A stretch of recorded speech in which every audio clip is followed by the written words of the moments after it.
กลับบ้านแต่ละเถื่อบ่เคยลืมที่สิมาขอพรอยู่บ่อนนี้มื้อนี้ก็พากันมาเต็มรถเลยแม่ข่อยก็พอข่อยเพียงแต่ข่อยบอกว่าอยากไปไสแล้วพาไปเบิ่งพอข่อยว่าถ้าข่อยเมื่อนี่แล้วสิพาไปขอพรทุกบ่อนที่สามารถพาไปได้อยากให้สิ่งที่ลูกปรารถนาเป็นจริงในเร็ววันอยากให้สิ่งที่ลูกขอสิ่งที่ลูกต้องการสำเร็จแม่นแล้วทุกคนมื้อนี้ข่อยมาขอพรอยู่พระธาตุอิงหังอยู่ในแขวงสวรรณเขตก่อนเขาไปกราบไหว้บูชากับมาซื้อดอกไม้ขันหมักเบงก่อนข่อยมาค่ำแล้วขันมาไหว้แม่ค้าสาวขายสิมีหลายกว่านี้เข้ามาย่ำใดก็รู้สึกล่มลื่นพระธาตุอิงหังงามแฮงเข้ามาเลยรู้สึกสบายใจรู้สึกอิ่มบุญรู้สึกแบบมีความสุขขณะที่ได้มาเฮ็ดบุญเบิ่งน้ำกันแม่ทุกคนพระธาตุคือ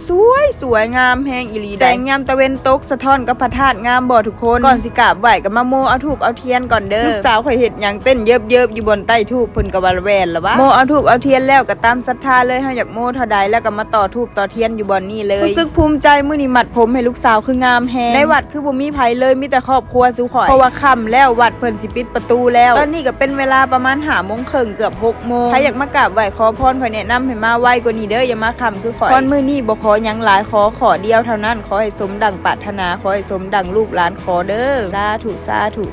วัดพระธาตุอิงหังเป็นวัดที่ศักดิ์สิทธิ์และมีหลายคนศรัทธาแฮงขอหลายต่อหลายคนที่มาขอพรและสมดังปรารถนาหลังจากกราบไหว้ขอพรแล้วสุข่อยก็พากันเข้าสวรรค์ต่อคลิป EP หน้า